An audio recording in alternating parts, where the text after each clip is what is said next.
সেই ছোট্ট এক ব্যস্ত শহরে যে যার কাজ নিয়ে ব্যস্ত। কেউ রোজগারের উদ্দেশ্যে ব্যস্ত, কেউ আড্ডা দেওয়ার উদ্দেশ্যে ব্যস্ত, আর কেউ প্রেম করতে।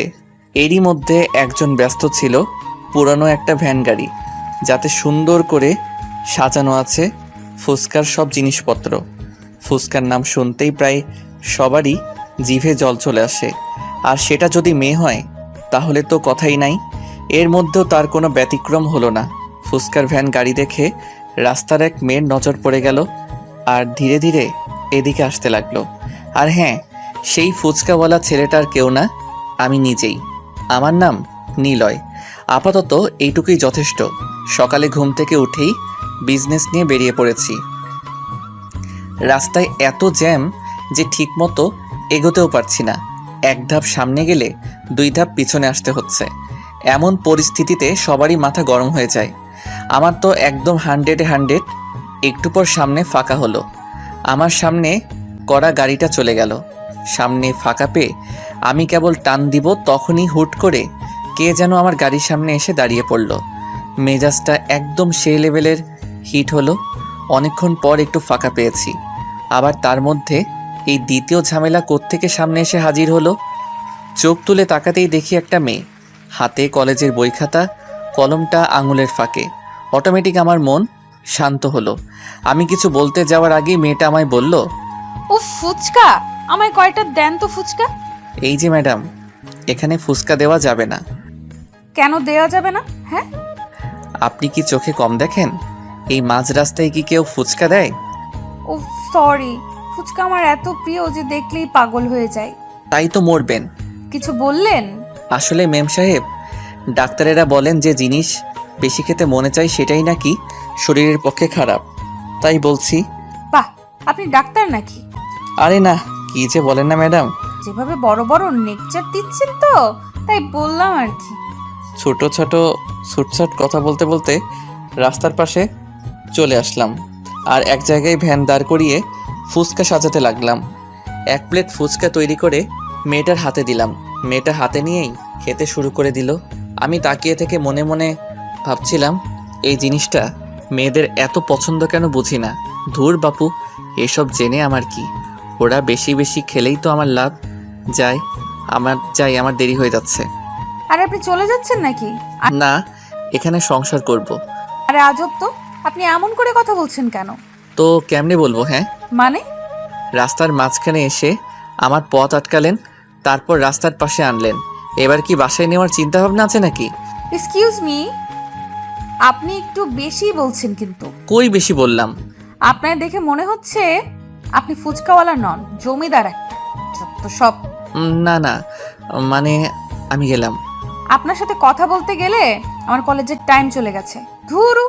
এ কথা বলে মেয়েটা তাড়াহুড়ো করে সামনের দিকে এগোতে লাগলো। আমিও আর দাঁড়িয়ে না থেকে আমার উড়োজাহাজ নিয়ে সামনে এগোতে লাগলাম। মনে মনে ভাবলাম, মেয়েটা দেখতে বেশ সুন্দরী, তবে একটু ঝগড়াটে, কিন্তু খুব ভালো। নিজে নিজেই শরম পেলাম, আর মুচকি হেসে আবার কাজে মন দিলাম। ভ্যান গাড়ি পায়ে চালিয়ে যাচ্ছি। কোথায় যাব ঠিক বুঝতে পারছি না। যেতে যেতে দেখলাম সামনে একটা বিশাল কলেজ। আমি আর সামনে না এগিয়ে কলেজের গেটের সামনে দাঁড়িয়ে পড়লাম। দাঁড়িয়ে দাঁড়িয়ে আসবাবপত্রগুলো সাজাতে লাগলাম। তখনই বেল বেজে উঠল।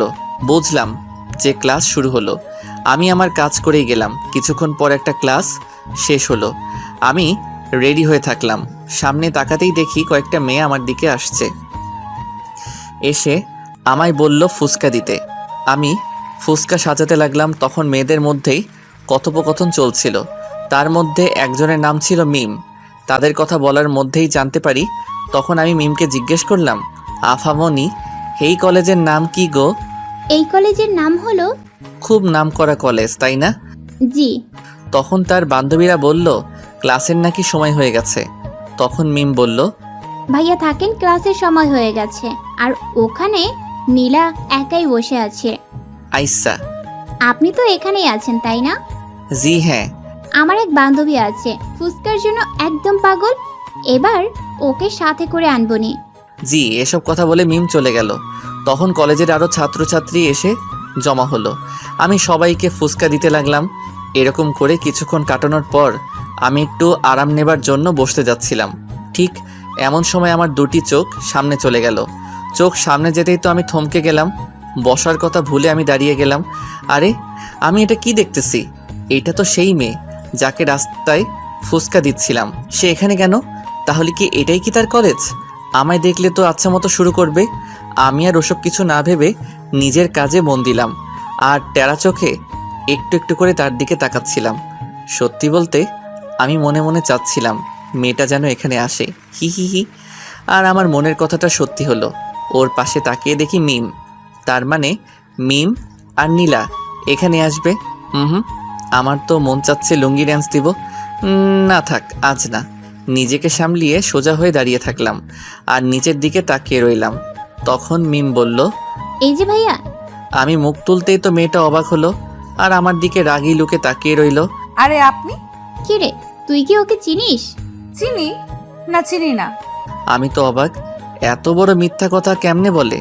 আমি তো তাকে চিনি আর সেও আমায় চিনে। ও, এর নাম নিলয়। ও হ্যালো, আমার নাম। নীলা, আপনি জানলেন কেমনে? আমি বলছি। ও আমাদের 1 প্লেট দেন তো। আমি 1 প্লেট ফুচকা সাজাতে লাগলাম আর একটু একটু করে নীলার দিকে তাকাচ্ছি। কখনো কখনো তার সাথে চোখে চোখ পড়ে যাচ্ছিল, কিন্তু আমি তাকে বুঝতে দিচ্ছিলাম না।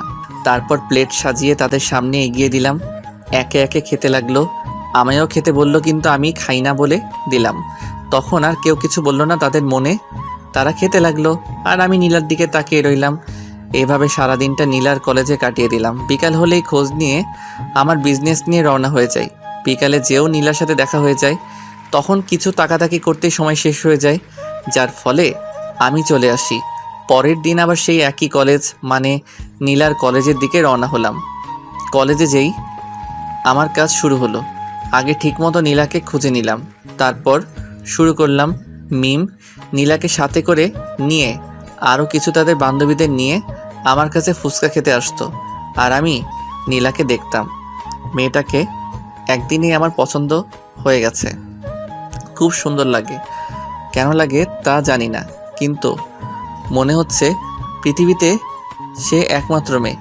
তো এভাবে কয়েকদিন কেটে গেল। আমি প্রতিদিন কলেজে আসতাম আর নীলাকে দেখতাম। ধীরে নীলাকে আরও ভালো লাগতে লাগে। নীলা বিষয়টা খেয়াল করতো, কিন্তু মুখে কিছু বলতে পারতো না, শুধু চোখ রাঙিয়ে ভয় দেখাতো। ভয় করার বদলে আমি আরও ক্রাশ খেতাম। পরের দিন চলে গেলাম কলেজে। প্রতিদিনের মতো আজকেও নীলা চলে আসলো আমার কাছে। সে সহ তার বান্ধবীদের ফুচকা দিলাম। ফুচকা খাওয়ার পরে, নীলা, এবার চল, আজ ম্যাথ ক্লাস করতে হবে। তোরা যা, আমি যাব না। কেন রে, তুই তো ম্যাথে ভালো। আমার কিছু কাজ আছে, যা তোরা। কেমন কাজ রে? বললাম তো যা। ওকে, এই তোরা চল। এই বলে মিম তার অন্য বান্ধবীদের নিয়ে ক্লাসে চলে গেল আর নীলা সেখানেই দাঁড়িয়ে রইল। ব্যাপারটা কি আমি ঠিক বুঝলাম না। আমি আমার কাজ করছিলাম, তখন নীলা বলল, এই তোর সমস্যাটা কি রে? হ্যাঁ, আমার আবার কিসের সমস্যা? তাহলে প্রতিদিন অমন ড্যাব ড্যাব করে তাকাস কেন? আরে এইটুকুই বুঝো না? না, বুঝি না। একটা ছেলে একটা মেয়ের দিকে কেন তাকিয়ে থাকে? আরে জানি না। ধুর, এই তুই কি বলতে চাচ্ছিস? পরিষ্কার করে বল তো। বাংলায় বলবো নাকি ইংরেজিতে বলবো নাকি হিন্দিতে বলবো? তোর ইচ্ছে। मुझे ना तुमसे प्यार हो गया। হ্যাঁ। ও, তার মানে তুমিও রাজি? জিঙ্কু নাকুর বর বউ রাজি তো কেয়া করেগা কাজী। এই, আমি কখন হ্যাঁ বললাম? এই তো এক্ষুনি। দেখ, এসব ফাউল চিন্তা ভাবনা মাথা থেকে বাদ দে। কোনটা ফাউল? আমি তোমায় ভালোবাসি, এটাই সত্যি। দেখ, নিজের লিমিটের মধ্যে থাক, লিমিট ক্রস করিস না। তাই তো করছি। লেখাপড়া লও জানে না, সারাদিন ফুচকা বিক্রি করে খায়, থাকার মতো কোনো জায়গাও আছে কিনা সন্দেহ, আর আইসে আমার সাথে প্রেম করতে। তুমি সত্যি বলেছো, আমি লেখাপড়া জানি না। তো লিমিটের মধ্যেই থাক। কিন্তু আমি একটু একটু ইংরেজি আর হিন্দি পারি। এটা এখানকার ছোট বাচ্চারাও পারে। হুম। শোন, রাস্তার ফুচকাওয়ালা হয়ে 7 তলার চাঁদে হাত দিতে চাস না। চাঁদ? আজকাল তো 7 তলায় চাঁদ দেখা যায় না, দেখা যায় শুধু ময়দা সুন্দরী। কি বললি? না মানে তুমি ছাড়া, তুমি তো আমার আলোর ঘরের আধার। মনে হয় উল্টো বলে ফেলছি। অশিক্ষিত মূর্খ। আমায় মূর্খ বলবেন না। হ্যাঁ, আমি একজন বিশাল বড় টিচার। ওমা, তাই নাকি? তা কোন কলেজের? সব কলেজের। কবে থেকে? ছোটবেলা আমার মা বলতো আমি নাকি বড় হয়ে অনেক বড় টিচার হব, আর সেদিন থেকে আমি টিচার। আমি ভাবছিলাম তুই শুধু মূর্খ, কিন্তু এখন দেখছি তুই পাগলও বটে। হ্যাঁ তো, লায়লার জন্য মজনু পাগল আর তোমার জন্য আমি পাগল। যত তাড়াতাড়ি পারিস পাবনার টিকিট কাটিস, নয়তো। পাবনার টিকিটের কথা বলতে পারবো না, কিন্তু তোমার বাড়ির টিকিট 100% কনফার্ম। এবার কিন্তু বেশি হচ্ছে। এখনো কিছুই করি নাই। তোর সাথে কথা বলাই আমার ভুল। সেই ভুলের মাসুল করো আই লাভ ইউ বলে। তোকে আমি কিস করতে মন চাইলে করতে পারো। বাদর, অশিক্ষিত মূর্খ। নীলা রাগে হাত পা ছোড়াছড়ি করতে লাগলো। কিছু করতে না পেরে উল্টো পথে রওনা হলো। আমি একটু মুচকি হেসে আবার নিজের কাজে মন দিলাম। তারপর থেকে কলেজ চলাকালীন আর নীলার সাথে দেখা হলো না। দুপুর হতেই আমি ওখান থেকে চলে আসলাম আর আমার প্রথম কাজ শেষ করলাম। এরপর বিকেলে বের হলাম নতুন কাজে, নতুন সাজে, একদম আলাদা হয়ে। কালো কালারের ড্রেস আর মুখে একটা কালো কালারের মাস্ক। চলে আসলাম একটা স্টেশনে আর একটা দোকান থেকে গাড়ি ভাড়া হিসাবে নিলাম আর বেরিয়ে পড়লাম। গাড়ি নিয়ে সোজা চলে আসলাম রেল লাইনে আর আমার প্রধান অতিথির জন্য অপেক্ষা করতে লাগলাম। অতিথির নাম হলো শফিক চৌধুরী, এলাকার বিশিষ্ট বিজনেসম্যানের তালিকায় থাকা একজন। টাকা পয়সার কোনো অভাব নেই তার, কিন্তু তবুও সে ট্রেনে করে যাতায়াত করে। কেন করে জানি না। গাড়ির সাথে হেলান দিয়ে দাঁড়িয়ে আছে। তখনই দেখলাম সামনে শফিক চৌধুরী ট্রেন থেকে নামতেছে। আমি চোখ থেকে চশমাটা খুলেই দৌড় দিলাম। আরে আরে স্যার, আপনি এসে গেছেন? আসতে কোনো অসুবিধা হয়নি তো? সব ঠিক আছে তো? হ্যাঁ, তা তো ঠিক আছে, কিন্তু তোমায় ঠিক চিনলাম না। স্যার, আপনার সিটটা কি এসিতে ছিল নাকি সাধারণে? এসিতে, কিন্তু আমি বলেছিলাম। ট্রেনওয়ালার কপাল খুব ভালো যে আপনার সিট এসিতে দিয়েছে, নয়তো তাকে খুন করতাম। কিন্তু তুমি। আরে স্যার, দাঁড়িয়ে থাকবেন না, এতে আপনার কষ্ট হবে। চলেন আমার ছোট্ট গাড়িটাই বসুন। বসবো তো, কিন্তু তুমি আমায় কোথায় নিয়ে যাবে? আরে স্যার, আমার প্রতি এত অবিশ্বাস? আপনার ঠিক গন্তব্যেই নিয়ে যাব আমি আপনারই লোক। ও আচ্ছা, চলো তাড়াতাড়ি বাসায় যেতে হবে। জি স্যার, একবার আপনি শুধু বসে দেখেন, হাওয়ার বেগে পৌঁছে দিব। আচ্ছা আচ্ছা, চলো। শফিক চৌধুরী আমার গাড়িতে উঠে আরামে বসে পড়লো। আমি গাড়িতে উঠে শফিকের মাথার উপর ফ্যান চালু করে দিলাম, সাথে হালকা এসি। এই নিয়ে বেশ আরামদায়ক যাত্রা হচ্ছিল। বেচারা শফিক অনেক ক্লান্ত ছিল, তাই সিটে হেলান দিয়ে ঘুমিয়ে গেল। আমি আমার মতো গাড়ি চালিয়ে গেলাম। কিছুক্ষণের মধ্যে আমার গন্তব্যে পৌঁছে গেলাম আর শফিককে তার আসল জায়গায় পৌঁছে দিলাম। এরপর আমি আমার বাসায় চলে আসলাম। গাড়িটা গ্যারেজে রেখে হোস্টেলে চলে আসলাম। রাতের খাওয়া দাওয়া শেষ করে ঘুমিয়ে গেলাম। সকালে উঠে ফ্রেশ হয়ে নাস্তা করে ফুচকার গাড়িটা নিয়ে আবার রওনা হলাম, কলেজের দিকে রওনা হলাম। কলেজে এসে আবার আগের জায়গায় এসে বসলাম আর নীলা আসার জন্য অপেক্ষা করতে লাগলাম।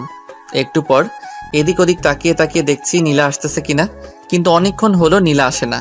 এমনকি তার পেতনি বান্ধবীরাও আসে না। কি করব বুঝতে পারছি না। তখন একটা ছেলে এসে ফুচকা চাইলো। আমি বিরক্তিকর মুড নিয়ে ফুচকা দিচ্ছিলাম। এমন সময় পিছনে তাকিয়ে দেখি নীলা আর তার সব বান্ধবীরা আসতেছে। আমার মনের মধ্যে তো লাড্ডু ফুটতে লাগলো। মুচকি এসে নিজের কাজে মন দিলাম। নীলা আমার দিকে তাকানো তো দূরের কথা, আমার কাছ দিয়েও আসলো না। আমি মনে মনে বললাম, যতই তুমি পালিয়ে পালিয়ে থাকো না কেন, একদিন আমার কাছে ঠিকই আসতে হবে। এরপর আমি আর কিছু বললাম না। নীলা সোজা ক্লাসে চলে গেল। আমি মন খারাপ করে নিচের দিকে তাকালাম। কিছুক্ষণ পর নীলা ক্লাস শেষ করে বেরিয়ে আসলো আর তাকে দেখার সাথে সাথে তো আমার মন খুশি হয়ে গেল। কিন্তু নীলা আমার দিকে না এসে পাশ কাটিয়ে চলে যাচ্ছিল। তখন আমার মাথায় একটা বদ বুদ্ধি বেরিয়ে এলো। ব্যাস, ভাবতে দেরি করতে দেরি নট। আজকের টক কিন্তু সেই হইছে, তাই না? আমার সামনে কয়েকটা মেয়ে ফুচকা খাচ্ছিল। আমার কথা শুনে তারা মাথা তুলে মুখে হ্যাঁ জবাব দিল। ব্যাস, আমার কাজ হয়ে গেল। এবার মিমের কাজ। নীলা, না মিম, আজ ওদিকে যাবি না। শোন না, আজকে টক নাকি হেভি হয়েছে, চল না। মিম, এসব ওই বাদরটার চালাকি। তুই থাক, আমি গেলাম। আরে আরে শোন, আচ্ছা চল, আমিও যাব। একটু একটু করে নীলা আর মিমের কথোপকথন শুনতে পাচ্ছিলাম আর মুচকি মুচকি হাসছিলাম। এরপর দেখলাম মিম আর নীলা এদিকেই আসছে। ভাইয়া, কি অবস্থা? আমার অবস্থা সবসময় ঝাক্কাস। তা তোমার এই বান্ধবীর কি অবস্থা? কার? এর অবস্থার কথা আর বললেন না। কি বলো? আমার ম্যাডামের কি হলো? মনে হয় কেউ স্যাকা দিচ্ছে। মিম, তুই চুপ করবি? তা ম্যাডাম, আজকে উল্টা পথে হাঁটছিলেন কেন? আপনাকে বলতে হবে নাকি? কিরে নীলা, কালকে তো নিলয় ভাইয়ার সাথে খুব সুন্দর কথা বলছিলি, কিন্তু আজ আবার কি হলো? কারণ আছে তাই। কি কারণ? আরে মিম, তোমার বান্ধবীকে কালকে প্রপোজ করছি। তাই এখনো টেনশনে আছে। ও মা, তাই নাকি? নীলা ট্রিট দে। ওই মিম চুপ করবি। আর এই শোনেন, আপনি আপনার রাস্তায় থাকবেন আর আমি আমার রাস্তায়। তা তো হবে না, আমি এখন তোমায় ভালোবাসি, তোমায় ছাড়া বাঁচবো না। চুপ। আর একবার এসব কথা বলবেন না। একবার কেন, 1000 বার বলবো, আই লাভ ইউ। ইডিয়েট। মিম চল। আরে নীলা, ভাইয়ার প্রপোজাল অ্যাকসেপ্ট কর। তুই যাবি? ও হ্যালো ম্যাডাম, তুমি আমার থেকে যতই দূরে থাকো না কেন, একদিন না একদিন ঠিকই আমায় ভালোবাসবেন। এই ফকিরের বাচ্চা ফকির, রাস্তায় রাস্তায় ফুচকা বিক্রি করিস, ফুটপাতের পারে থাকিস, আর আমার সাথে প্রেম করার স্বপ্ন দেখিস? তুমি কি জানো না মনু, ভালোবাসতে মন লাগে, ধন নয়। চুপ কর ফকির। তোদের মতো ফকিরের মুখে এসব মানায় না। কি ভেবেছিস বড়লোকের মেয়েকে বিয়ে করে একদিনে বড়লোক হবি? আমি তো শুধু তোমায় পেতে চাই। আর একবার যদি বলেছিস তাহলে। নীলা আমায় থাপ্পড় মেরে আমার দিকে আঙুল তুলে কথাগুলো বলল। কলেজের সবাই আমাদের দিকে তাকিয়ে আছে। আমি মাথা নিচু করে নিলাম। নীলা ইচ্ছে মতো অনেক কিছু বলতে লাগলো। কিছু কিছু কথা আমার কলিজায় আঘাত করতে লাগলো। তবুও আমি কিছু না বলে পাথরের মতো দাঁড়িয়ে রইলাম। চোখ থেকে এক ফোঁটা পানি মাটিতে গড়িয়ে পড়ল। কি করব বুঝতে পারছি না, মাথা তুলে দাঁড়াতেও পারছি না।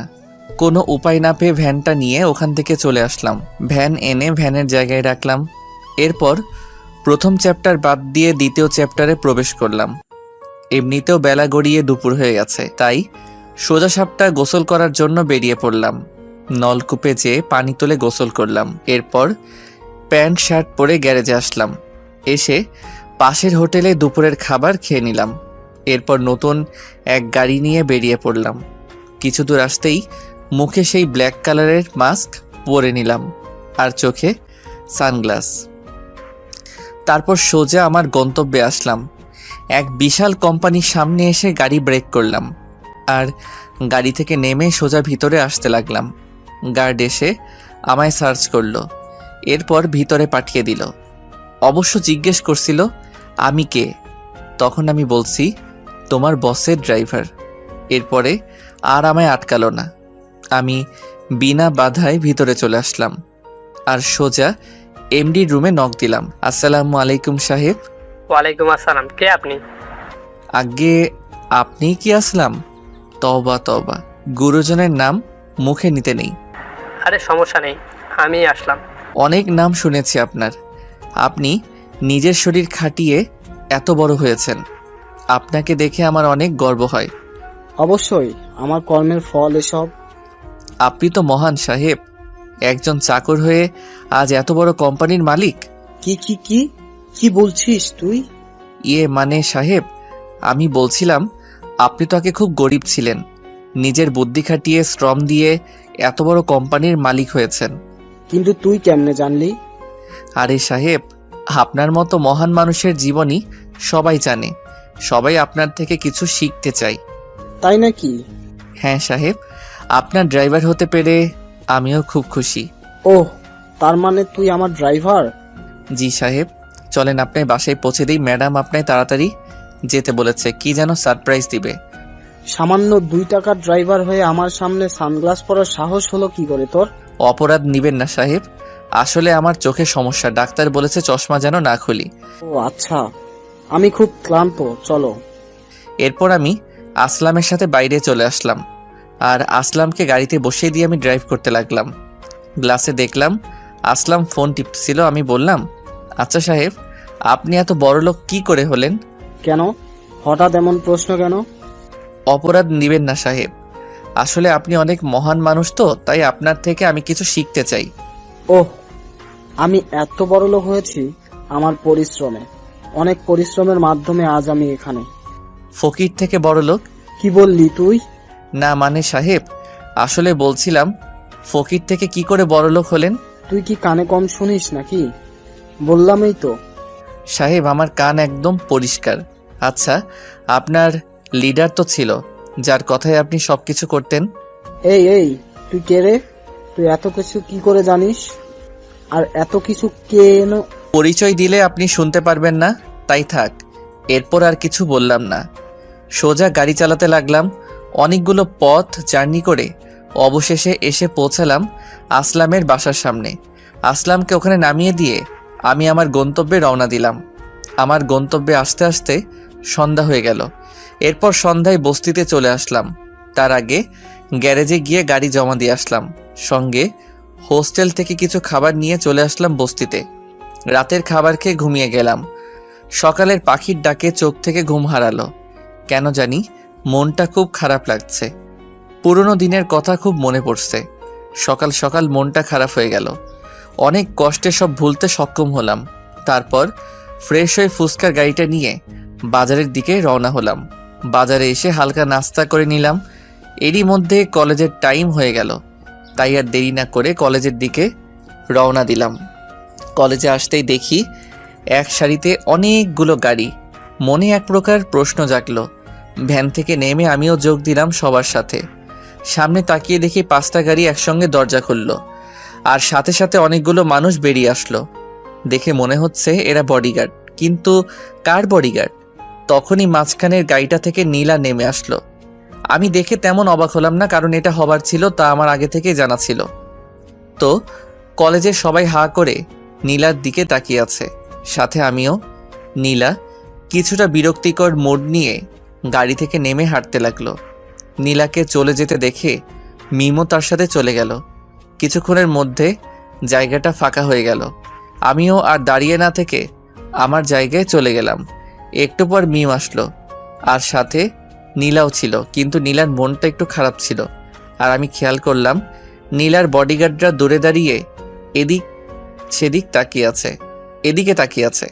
আমায় দেখে নীলা খুশি হলো নাকি রেগে গেল ঠিক বুঝতে পারলাম না, কিন্তু চোখে রাগের ছায়া দেখতে পেলাম। হাই ভাইয়া।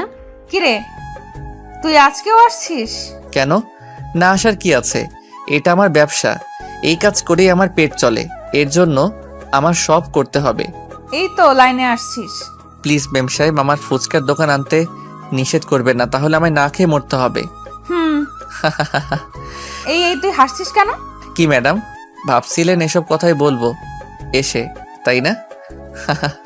আচ্ছা যান, আপনার ইচ্ছাটা পূরণ করলাম। ম্যাডাম, আমি খুব জেদি ছেলে, যা চাই তা আমার করেই ছাড়ি। তুই আবার কি চাইছিস? কেন জানেন না? না। ধুরু, আপনার মাথায় কি আছে বলুন তো? আমি আর কতবার বলবো আমি আপনাকে ভালোবাসি? ভূত এখনো নামে নাই। এ ভূত কোনোদিন নামবে না। কালকে তোকে কত করে অপমান করলাম পুরো কলেজের সামনে, তবু আজ এই একই কথা। মরার আগ পর্যন্ত এই একই কথা থাকবে।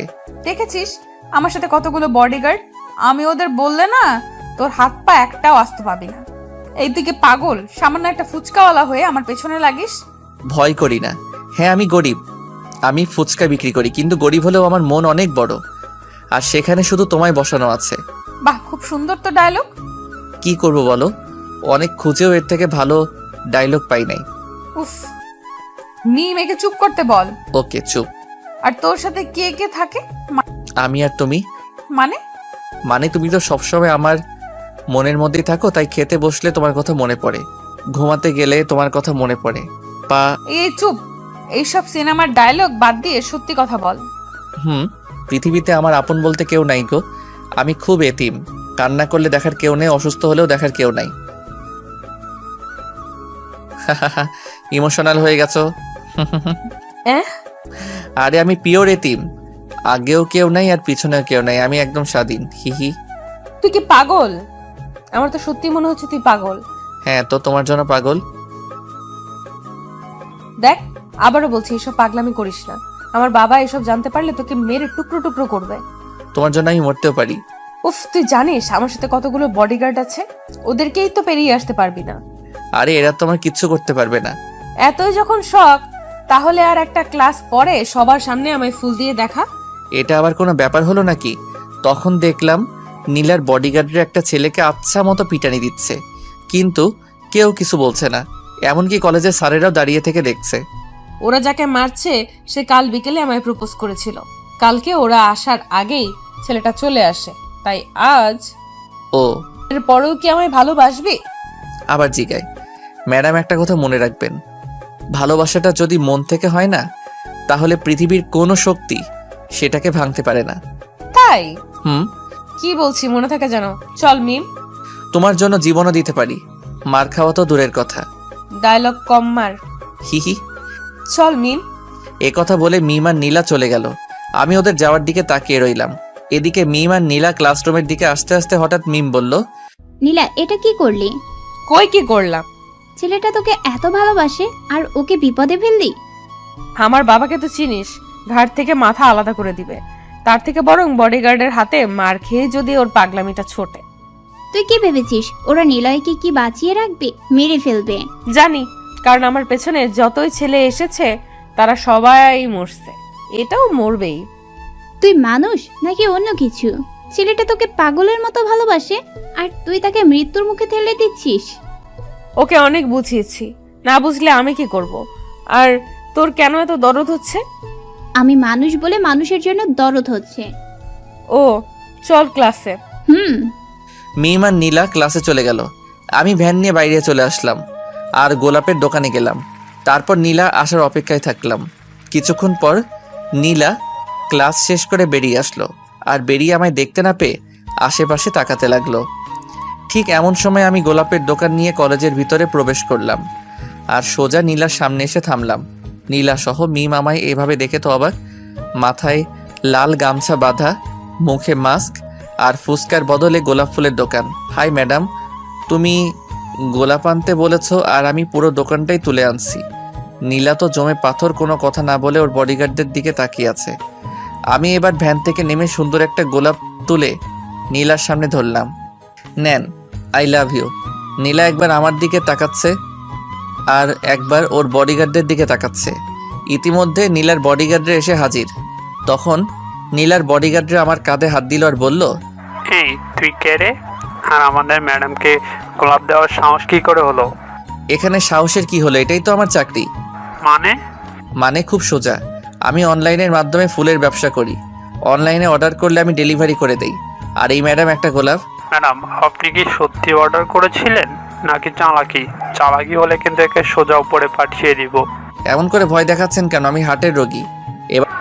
এই তুই চুপ কর। হ্যাঁ, আমি অর্ডার করেছিলাম।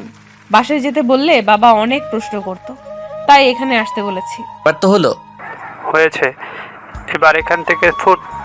আপনারও লাগবে নাকি স্যার? খুব ভালো ফুল। বিবাহিত জীবনে অসুখী হলে এটা নেবেন, একদম কাজ করবে। তোকে যেতে বলছি। যাচ্ছি, কিন্তু আর আসবো না, বাইরে অপেক্ষা করব। এই বলে আমি আবার ভ্যানে উঠে কলেজের বাইরে চলে আসলাম আর নীলা ক্যান্টিনের দিকে গেল। আমি রাস্তার পাশে বসে থেকে ভাবছি নীলা আসবে কিনা, কিন্তু সঠিক উত্তর খুঁজে পাচ্ছি না। ঠিক এমন সময় দেখলাম কলেজের পিছনের গেট দিয়ে নীলার মিম আসছে। আমি দেখেও না দেখার ভান করে থাকলাম। তখন নীলা এসে বলল, একটুর জন্য তো উপরে চলে যাইতিস, আমি না বাঁচালে।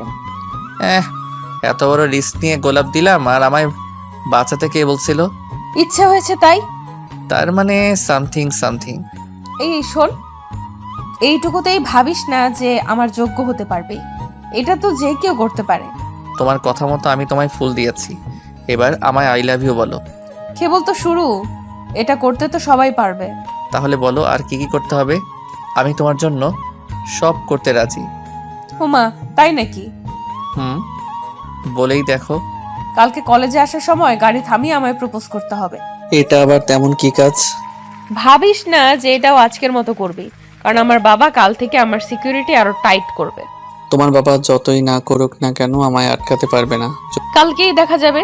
যদি পারি তাহলে কি ভালোবাসবে না? তোর মুখে কি আর কোনো কথা নাই? গো সোনা, যদি কালকে এইসব বডিগার্ডের মধ্যে দিয়েও সকাল 9টায় আমার সামনে আসতে পারিস আর আমার সাথে কথা বলতে পারিস, তাহলে কি? তাহলে ভেবে দেখবো। এই তোমরা মেয়েরা এই ভাবাভাবি ছাড়া কি কিছু বোঝো না নাকি? সিনেমার মতো বলে দিল ভেবে দেখবে। আগে তো এসে দেখা। তোমায় বাসছি জীবন দিয়ে, আর যদি তোমায় না পাই তাহলে জীবন রেখে কি লাভ? ফালতু কথা ছাড়, মিম চল। এই কথা বলে নীলা আর মিম হাঁটতে লাগলো। তখন আমি পিছন থেকে ডাক দিলাম। নীলা ঘুরে তাকাতেই, নীলা, কি? I love you. Idiot. Toot toot টুট। তারপর নীলা চোখে মুখে রাগ দেখে চলে গেল। আমি কিছুক্ষণ নীলার দিকে তাকিয়ে থাকলাম। এরপর আমিও আর ওখানে থাকলাম না, ভ্যান গাড়ি নিয়ে সোজা হোস্টেলের দিকে রওনা হলাম। এসে ভ্যান গাড়িটা গ্যারেজে রাখলাম, তারপর গোসল করে নিলাম। এরই মধ্যে দুপুর হয়ে গেল। চারদিকে মসজিদের মাইকে আজান দিতে লাগলো। আমি গোসল করে এসে খাটের উপর বসে পড়লাম আর ভাবলাম কি করে কালকে নীলার সাথে দেখা করব। শরীরটা খুব ক্লান্ত ছিল, তাই ভাবতে ভাবতে খাটের উপর শুয়ে গেলাম। এরপর নিজের অজান্তেই ঘুমিয়ে গেলাম। ঘুম ভাঙল ঠিক 4টার সময়। উঠে দেখি আমার ফোন বাজতেছে।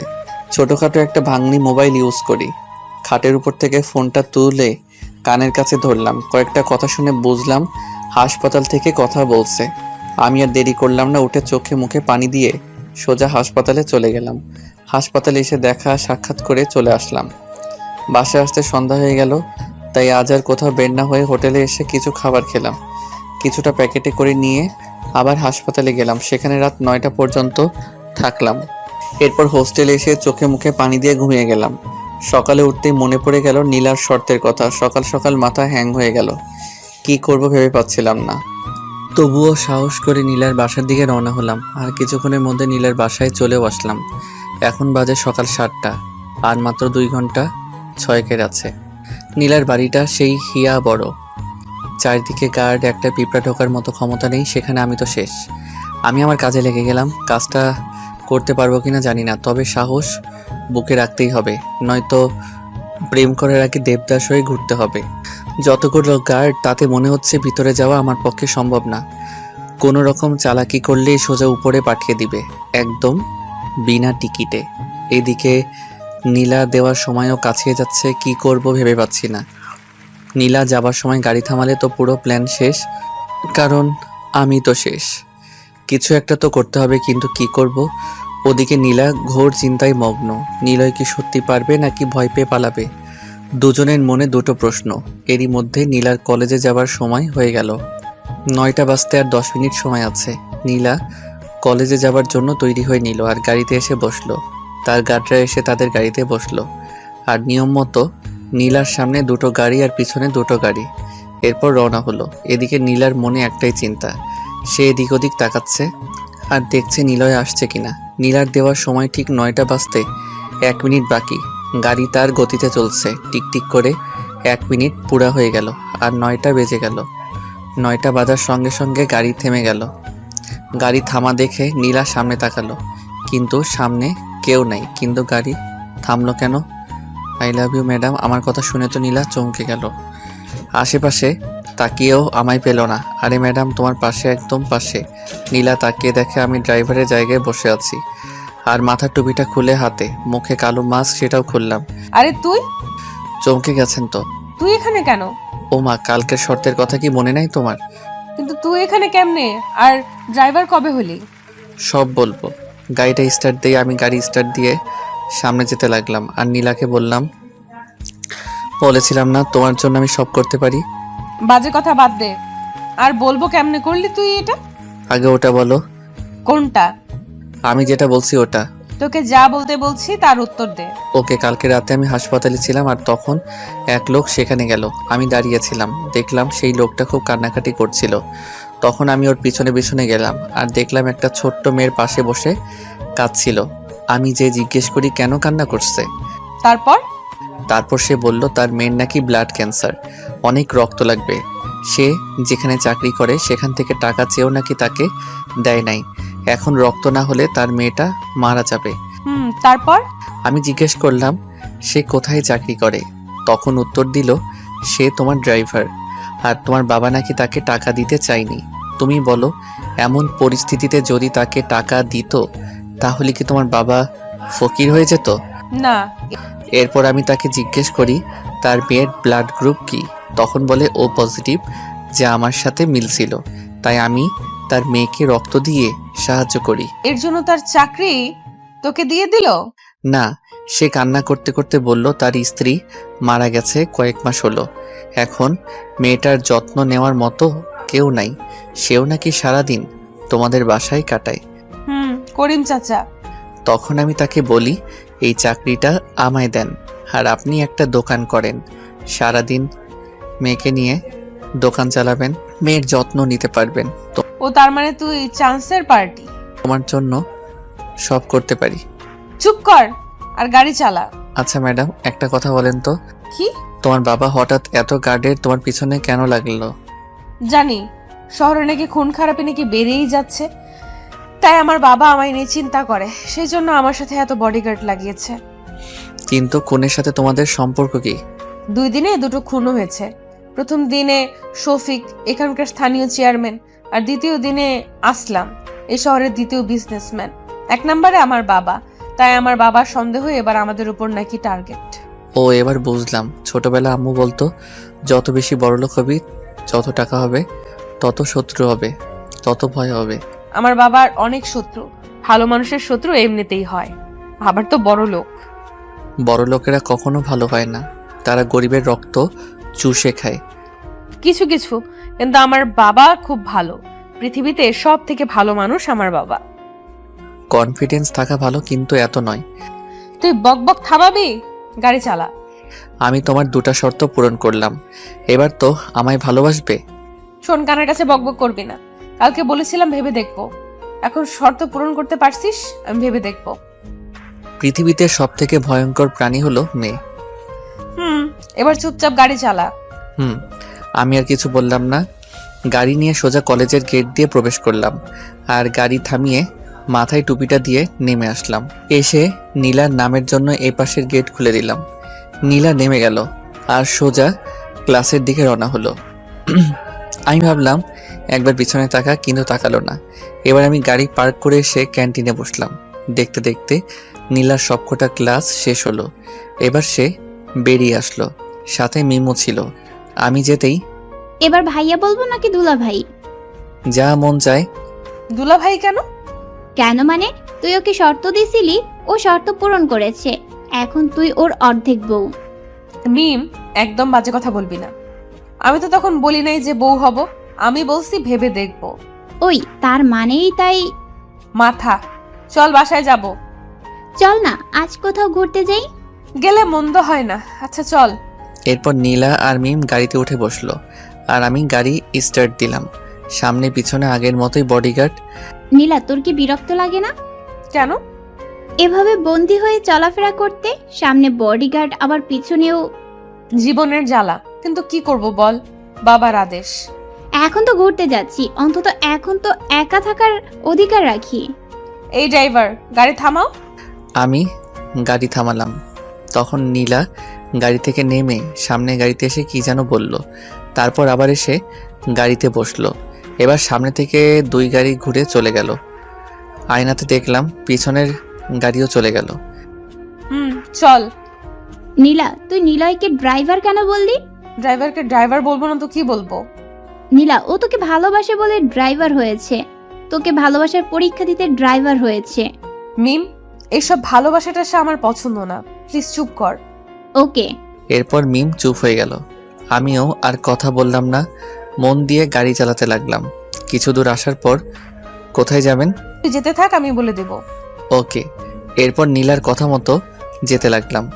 অবশেষে থামতে বলল, আমি গাড়ি থামিয়ে দিলাম। তখন সামনে তাকিয়ে দেখে তো অবাক, হাসপাতালের ওই লোকটা, মানে করিম চাচা। আমি ওর বাড়ি চিনতাম না তো।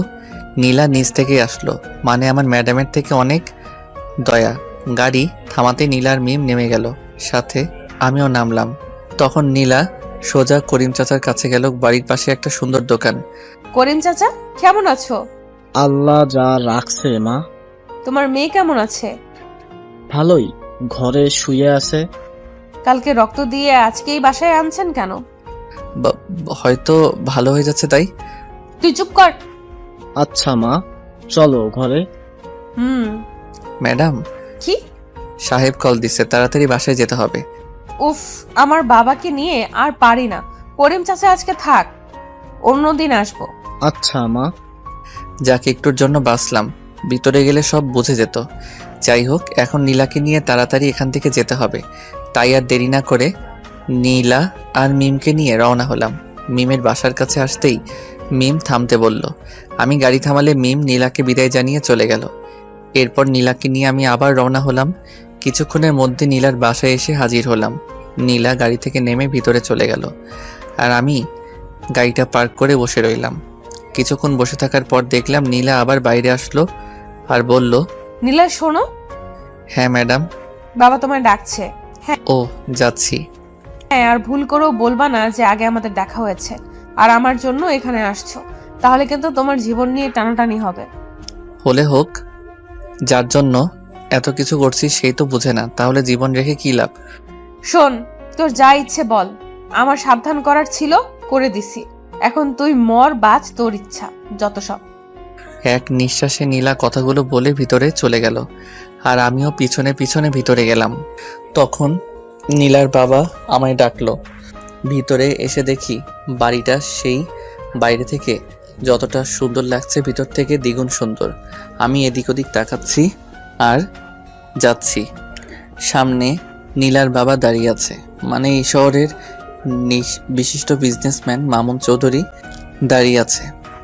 আমি সামনে যে সালাম দিলাম, আমার সালামের জবাব দিল আর আমায় বসতে বলল। আমি না বসে দাঁড়িয়েই থাকলাম। তখন মামুন চৌধুরী আর কিছু না বলে সে বসে গেল। কে তুমি? আসলে সাহেব, আমি হচ্ছি করিমের ছেলে। করিমের ছেলে? জি সাহেব। কিন্তু আমার জানা মতে তো করিমের কোনো ছেলেই নাই। আসলে আমি ওনার ভাইয়ের ছেলে, চাচার তো ছেলে নাই, তাই আমায়। ও, তোমার ছেলে মানে? জি।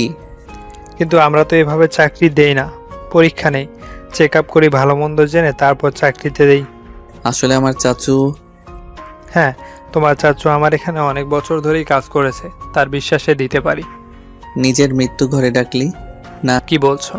সাহেব, অনেক অনেক শুক্রিয়া। দেখো, আমার শত্রু অনেক, তাই তোমায় সাবধানের সাথে কাজ করতে হবে। ওকে সাহেব, আপনি কোনো চিন্তা করবেন না। হুম।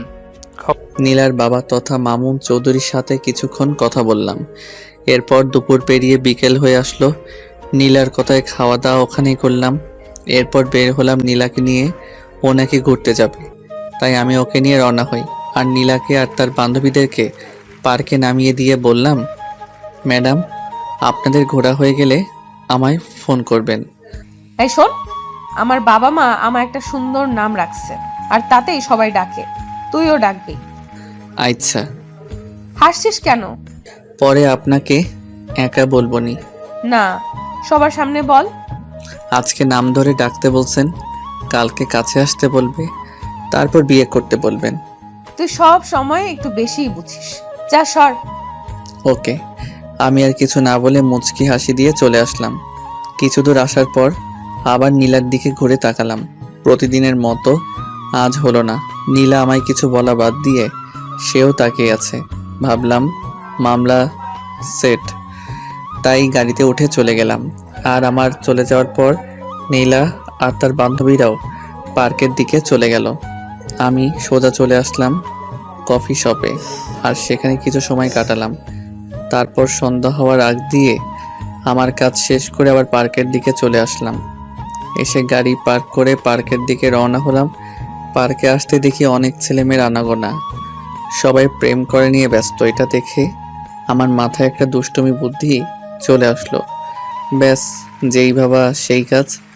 সোজা চলে গেলাম নীলার কাছে, আর পিছন থেকে নীলার হাত ধরে টান দিলাম।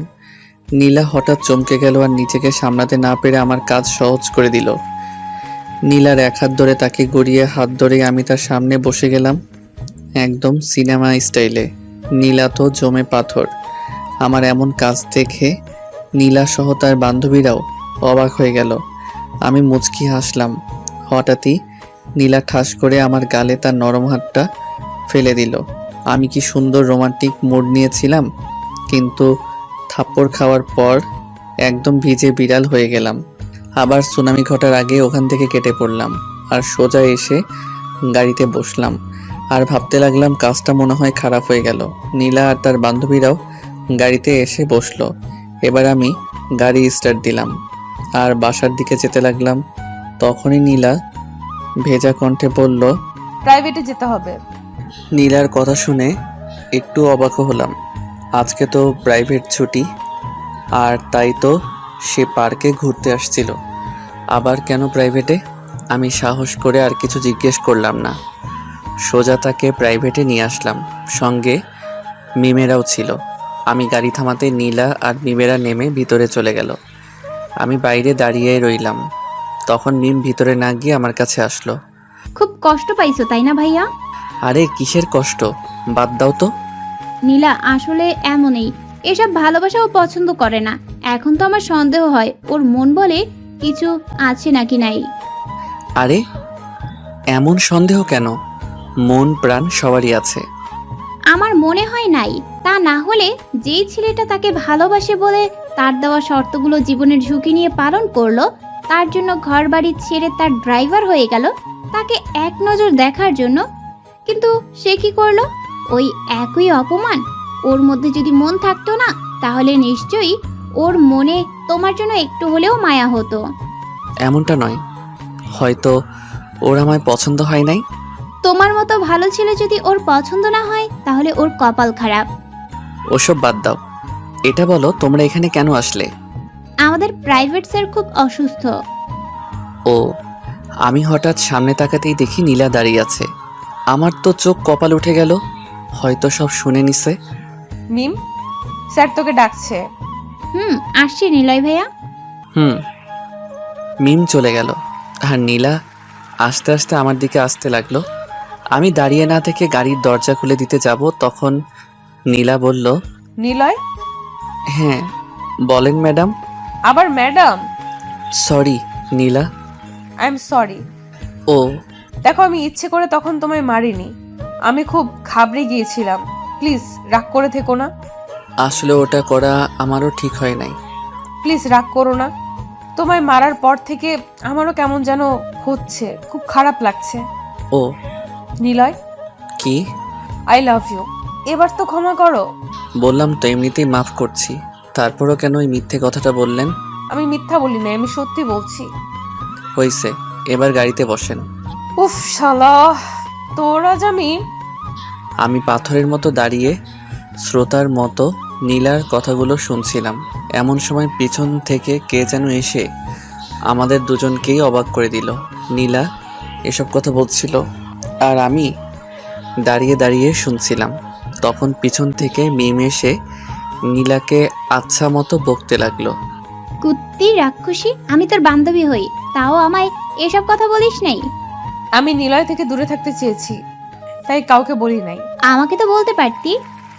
আমি কখনো ভাবতেও পারিনি যে আমি নিলয়কে এতটা ভালোবেসে ফেলবো।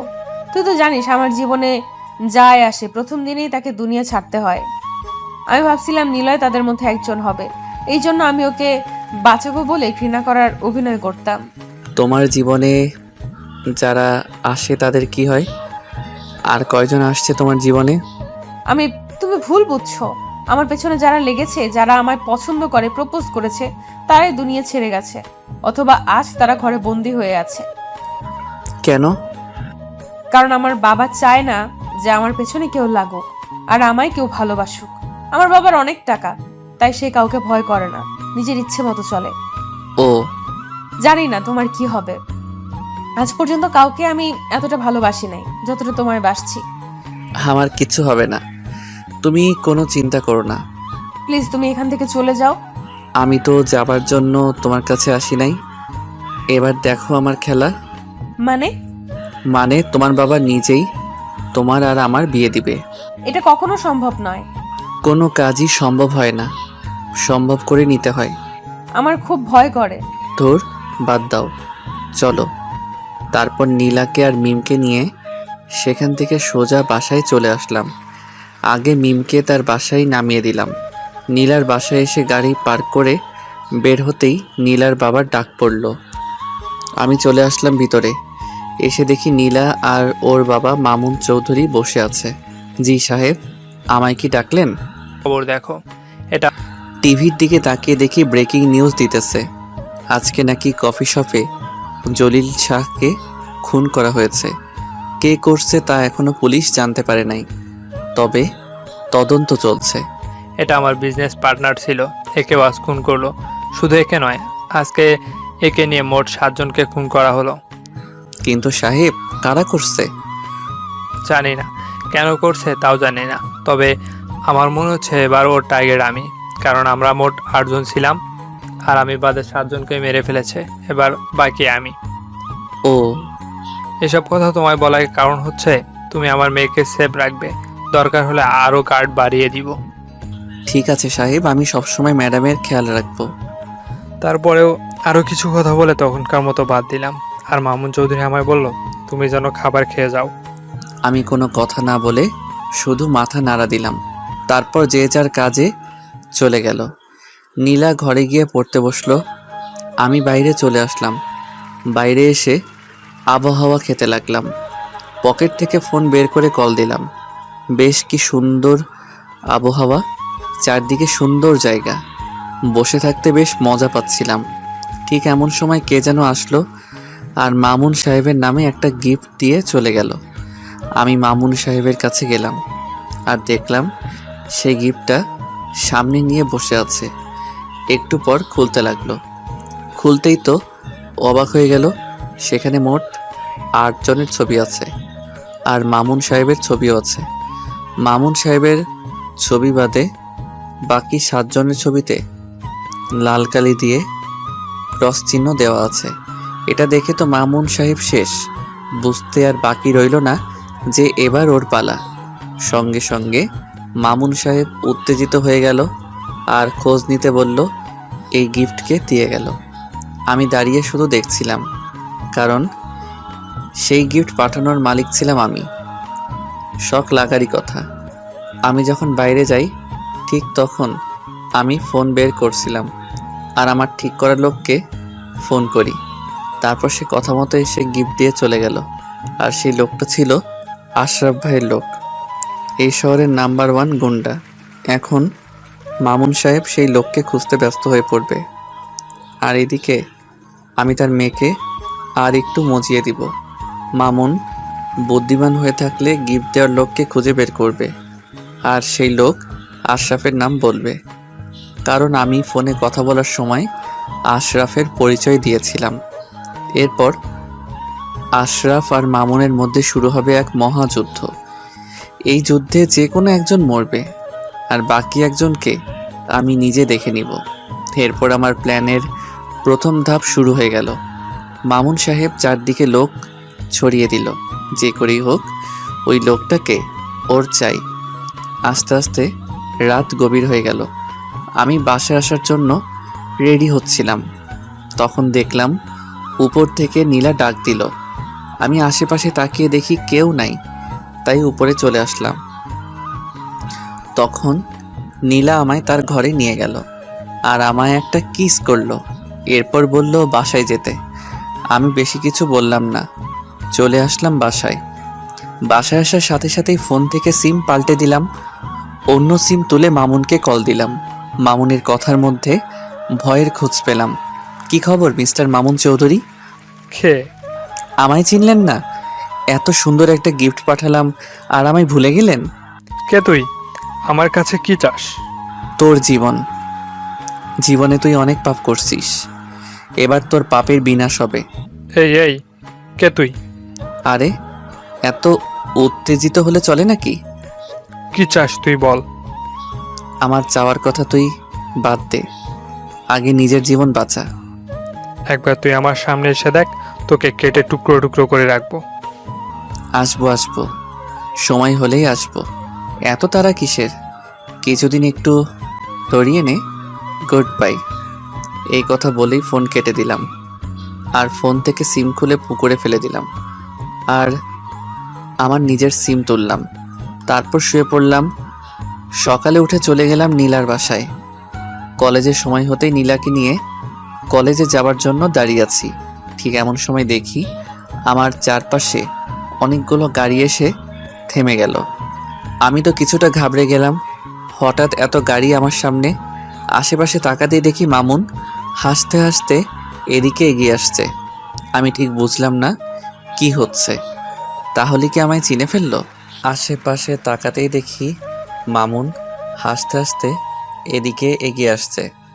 আমি ঠিক বুঝলাম না কি হচ্ছে। তাহলে কি আমায় চিনে ফেললো? মামুন হাসতে হাসতে আমার কাছে আসলো। আমি কিছু না বলে দাঁড়িয়েই থাকলাম। তখন মামুন সাহেব বলল, কোথা থেকে এক ছোকরা এসেছে আমায় শেষ করতে? ওর সাহস কি করে হয়?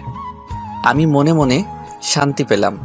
যাক, বুঝতে পারে নাই। যাও, এসব গাড়া তোমরা সাথে করে নিয়ে যাও। এবার দেখি কি করে আমার আশেপাশে আসতে পারে। হ্যাঁ স্যার, খুব ভালো কাজ করছেন। হুম। তারপর এতগুলো গার্ড সহকারে নীলাকে নিয়ে রওনা হলাম। রাস্তায় আমি আর নীলা গল্প করতেছি। নো টেনশন, কারণ টেনশন তো আমিই দেই। কিছুক্ষণের মধ্যে কলেজে চলে আসলাম। আর নীলাকে নামিয়ে দিয়ে গাড়ি পার্কিং করলাম। তারপর আমি কলেজ থেকে একটু দূরে চলে গেলাম। সেখানে গিয়ে মামুন সাহেবের কাছে ফোন দিলাম। কি মনে করছি গার্ড বাড়িয়ে দিলে আমার হাত থেকে তোর মেয়েকে বাঁচাতে পারবি?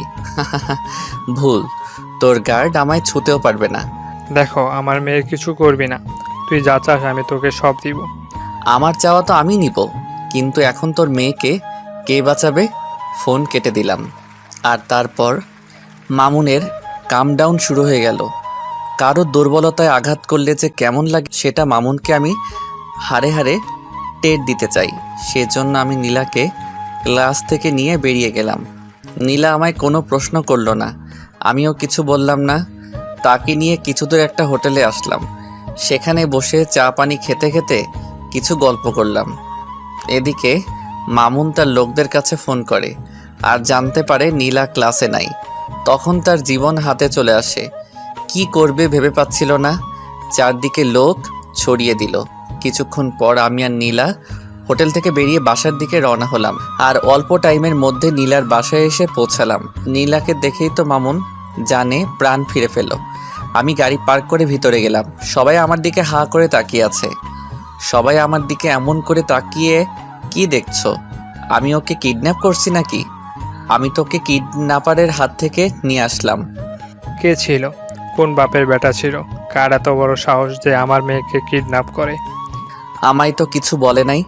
আপনাই নাকি সব ফোনে বলছে। আরেকটা কথা বলল, এবার নাকি শেষ চান্স। একবার বলো সে কে? তাকে আমি কেটে টুকরো টুকরো করে ফেলবো। আমি কেমনে বলবো? আমি তো তাকে দেখি নাই। কয়েকটা লোক নীলাকে ধরে গাড়িতে করে নিয়ে যাচ্ছিল। আমি গাড়ি থামিয়ে মারপিট করে ওকে নিয়ে আসলাম। সেই লোকের নাম কি? কি যেন ভাই বলল। আশরাফ ভাই? হ্যাঁ হ্যাঁ, এরকমই। আশরাফ, আমি তোকে ছাড়বো না। তারা খুব ভয়ানক ছিল। আমার কথা শুনে তো মামুন রেগে বাগুন ফুলে গেছে। আমার কাজ শেষ, এবার যা করার সব মামুন চৌধুরী করবে। আমি গাড়ির চাবি জমা রেখে বাসায় যাব বলে চলে আসলাম। মামুন এখন আশরাফকে নিয়ে ব্যস্ত, তাই কিছু বলল না। আমি চলে আসলাম। হোস্টেলে এসে জামা কাপড় চেঞ্জ করে গোসল করতে এলাম। গোসল করে এসে শুয়ে পড়লাম। তখন নীলার ফোন আসলো। হ্যালো, কে বলছেন? আমার জামাইটা কি করছে? ও নীলা, আমি শুয়ে আছি। তুমি কি করছো? আমি আমার জামাইকে খুব মিস করতেছি। ও, তাহলে কাছে ডাকো। আসে না তো। মন থেকে ডাকলে সব সম্ভব। আমি তো মন থেকে সব সময় তোমায় চাই। হুম, ভালো। তা খাইছো? না, জামাইকে ছাড়া খেতে মন চায় না। পাগলামি না করে খেয়ে নাও। তুমি খাইছো? হুম। মিথ্যা কেন বললা? তুমি এখনো খাওনি।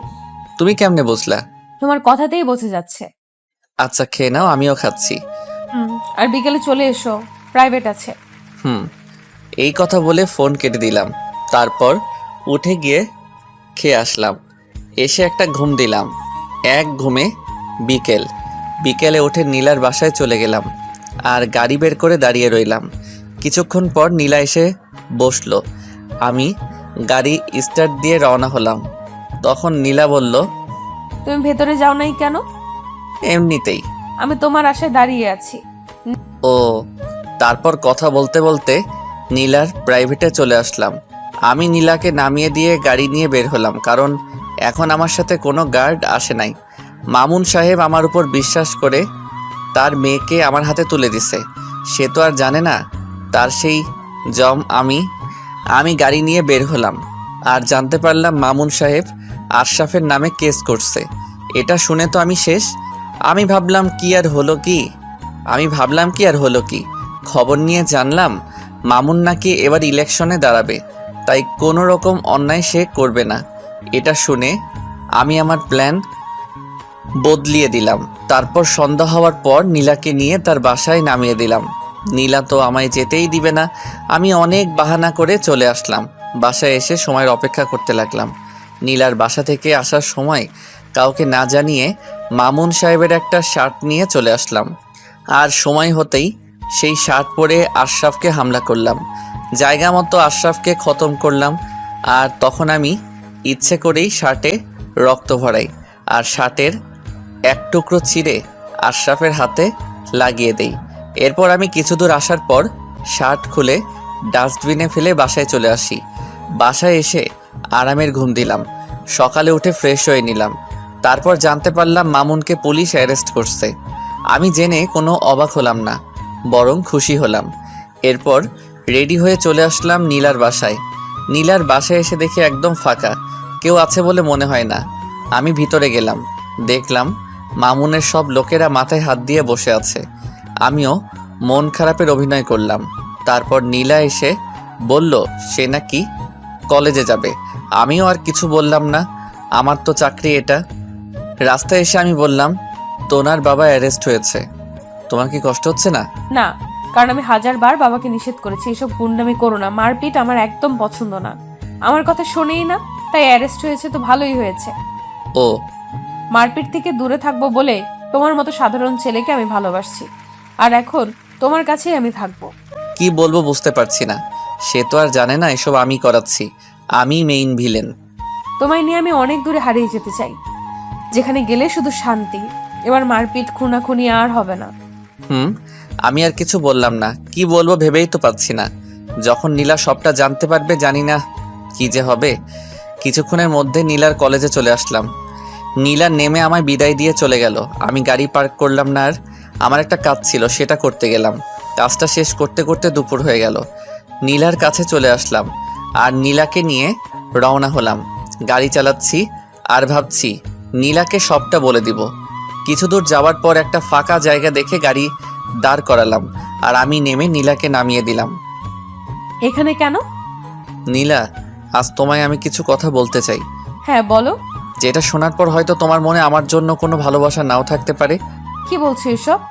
কি এমন কথা? হ্যাঁ, আমি কথাটা বলতে যাব ঠিক এমন সময় ওখানে চারদিকে অনেকগুলো গাড়ি আসলো।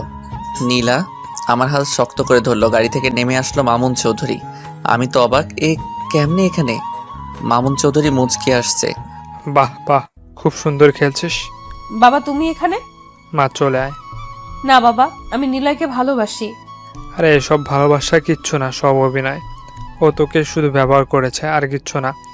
ও ভালো করেই জানতো আমার কাছে পৌঁছানো খুব টাফ ব্যাপার, তাই তোকে ওর প্রেমের জালে ফেলে আমার কাছে পৌঁছেছে। নিলয়, বাবা এসব কি বলছে? তুমি কিছু বলছো না কেন? আরে কি বলবে, এটাই সত্যি। চলে আয় না মা। নিলয় কিছু বলো। তোমার বাবা যা বলছে তা সব সত্যি, কিন্তু ব্যাস থামো, আর বলতে হবে না। নীলার চোখে পানি টলটল করছে। আমার হাত ছেড়ে দিল। আমার দিকে করুণ দৃষ্টিতে তাকিয়ে আছে। কি করব বুঝতে পারছি না। অনেক খেলেছিস, এবার তোর শেষ খেলা। আমার খেলা শুরু। চল বলে দে তুই কে। খেলা এত সহজে তো শেষ হবে না। খেলার আসল সিন তো বাকি আছে।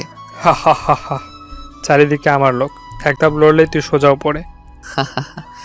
সিংহ একাই শিকার করে, তাতে যতটাই শিকারই হোক না কেন। ধরা পড়ার পর সবাই এমন করে, কি ভেবেছিলি আমার বন্ধুদের মারলেই আমি ভয় পেয়ে যাব? ভয় তো তুই আগে থেকেই পেয়ে আছিস, এখন আর একটু ভয় দেখাই নে। এবার ফোনটা বের করে তোর অফিসে কল দে। কি বলছিস? আরে দে না। মামুন অফিসে ফোন দিল আর জানতে পারলো তার অফিসে নাকি পুলিশ ঢুকেছে আর সব কাজ বন্ধ করে দিয়েছে। একে একে তার সব কোম্পানিতে ফোন দেওয়ার পর সে জানতে পারলো সব কোম্পানি নাকি বন্ধ। পুলিশে সিল মেরে গেছে। মামুন রাগে মোবাইল ফুঁকে মারল। এই তো রেখে ধর। মামুনের লোকেরা আমায় ধরতে আসার আগেই আমি নীলার হাত ধরে টেনে সামনে এনে তার গলায় ছুরি ধরলাম। এটা দেখে নীলা তো সেই অবাক, তার চোখ থেকে ঠপাস করে পানি পড়ে গেল। বুঝলাম নীলার কষ্টে বুকটা ফেটে যাচ্ছে। এই এই নীলার কিছু করিস। মিস্টার মামুন চৌধুরী, খেলা তোর শেষ। অনেক পাপ করছিস, এবার তার শাস্তি ভোগ কর। আমার মেয়েকে ছেড়ে দে। তোর মেয়েই তো আমার একমাত্র অস্ত্র। তুই কে আর কি চাস? শাকিল খান। কি? হ্যাঁ, যে খানের কথা তোর মনে ঝড় তুলছে সেই ফরহাদ খানের ছেলে আমি, শাকিল খান। এটা কিভাবে সম্ভব? রাখে আল্লাহ মারেকে, আর এবার তোকে আমি মারবো, দেখি রাখে কে। চলি। কথা বলে নীলার গলায় ওভাবে চাকু ধরে ওকে নিয়ে গাড়িতে উঠলাম। এক হাতে নীলার কাছে চাকু ধরে অন্য হাতে গাড়ি চালাতে লাগলাম। কিছু দূর আসার পর চাকু সরিয়ে নিলাম। নীলা কোনো কথা বলছে না, জানালা দিয়ে মুখটা বের করে দিয়েছে। মনে হয় কান্না করতেছে। আমি সেদিকে মন দিলাম না, আমি মন দিয়ে গাড়ি চালাচ্ছিলাম। কিছুক্ষণের মধ্যে আমার গন্তব্যে পৌঁছে গেলাম। গাড়ি দাঁড় করালাম আর আমি নেমে নীলাকে নামাতে গিয়ে দেখি ও ঘুমিয়ে গেছে। অনেকটা পথ আসছি তো, তাই কান্না করতে করতে হয়তো ঘুমিয়ে গেছে। আমি ওকে তুলে ভিতরে নিয়ে গিয়ে একটা ঘরে খাটের উপর শুয়ে দিলাম আর বাইরে থেকে লাগিয়ে দিলাম। টাইম দেখি দুপুর 3টা বেজে গেছে। নিশ্চয়ই নীলা খিদের জ্বালায় ঘুমাইছে। বড়লোকের মেয়ে না খেয়ে থাকার অভ্যাস নেই। আমার কাছে কয়টা টাকা ছিল, তা দিয়ে পাশের বাজার থেকে কিছু খাবার কিনে আনলাম। এসে দেখি নীলা উঠে দেওয়ালের সাথে হেলান দিয়ে মাটিতে বসে আছে। খাবারটা খেয়ে নাও। খাবো না। কেন? খিদে নেই। না খেয়ে থাকলে তোমারই কষ্ট হবে। হবে হোক, এমনিতে তো কষ্ট কম দাওনি। আমার সাথে বেইমানি করেছো, আমার নিষ্পাপ ভালোবাসা নিয়ে খেলা করেছো, বুকটা ভেঙে চুরমার করেছো। নীলার কথার জবাব আমার কাছে ছিল না, তাই আমি চলে যাচ্ছিলাম। তখন নীলা বলল, কেন এমন করলে? কি দোষ করেছিলাম আমি? দোষ তুমি নয়, তোমার বাবা করেছে। তাহলে আমার মন নিয়ে কেন খেলা করলে? কেন ভালোবাসতে শেখালে? আমি তোমার মন নিয়ে খেলতে চাইনি। আমি শুধু তোমার বাবার কাছে প্রতিশোধ নিতে চাইছিলাম। কিসের প্রতিশোধ? বেইমানির প্রতিশোধ। মানে জানতে হলে অনেক বড় কাহিনী জানতে হবে। বলো। তাহলে শোনো। আজ থেকে কয়েক বছর আগে এখান থেকে অনেক দূরে একটা বিশাল গ্রাম ছিল। সেই গ্রামে থাকতো একখান পরিবার। সেখানকার কর্তা ছিল ফরহাদ খান। ফরহাদ খানের একমাত্র ছেলে ছিলাম আমি। আমাদের পরিবার অনেক বড় ছিল। দাদা দাদি, চাচা চাচি, বাবা মা, ফুফু ফুফা সবাই থাকতো। আমরা অনেক শান্তিতে থাকতাম। আমার বাবা মানে ফরহাদ খান এলাকার মন্ত্রী ছিল। সবাই তাকে খুব ভালোবাসতো আর সম্মানও করত। আমার বাবা সবসময় গ্রামের লোকদের কথা ভাবতো।